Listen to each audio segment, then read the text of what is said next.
Mestna občina Maribor je skupaj s Štajersko gospodarsko zbornico in obrtno-podjetniško zbornico pripravila karierni sejem.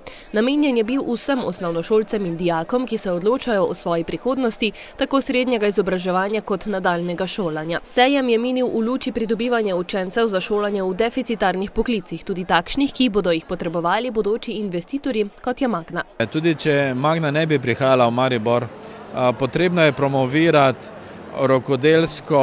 rokodelske poklice. Enostavno šteje denar, ki ga posameznik prinese v družino. Ne šteje zgolj neka želja, da bi človek delal nekaj abstraktnega.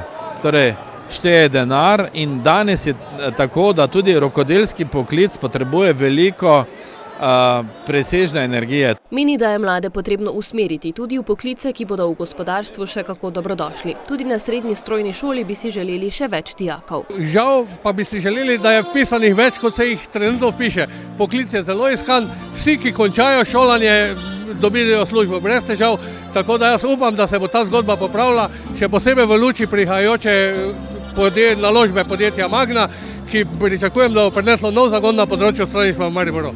Dijak programa avtokaroserist je prepričan, da je za ta poklic potrebno le veselje in zanimanje. Poklic priporočam vsem, ki radi barvajo doma, kitajo, ki radi delajo s pločevino.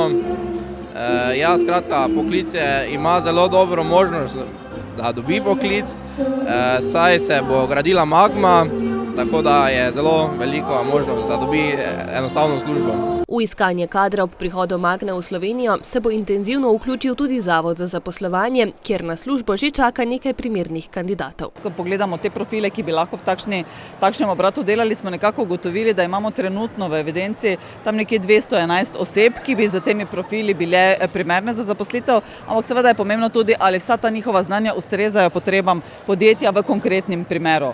Zato je ključnega pomena, da dobimo najprej podatke, kakšen profil bo, koliko je tega režijskega dela. Namreč mi imamo tudi veliko univerzitetno izobraženega kadra, smo univerzitetno mesto in mladi čakajo tudi na to priložnost, se pravi tisti, ki imajo izobrazbo. V načrtu je sicer tudi izobraževanje kadra, predvsem mladih, zato se bo Zavod za zaposlovanje povezal tudi s tehničnimi šolskimi centri iz Maribora in okolice.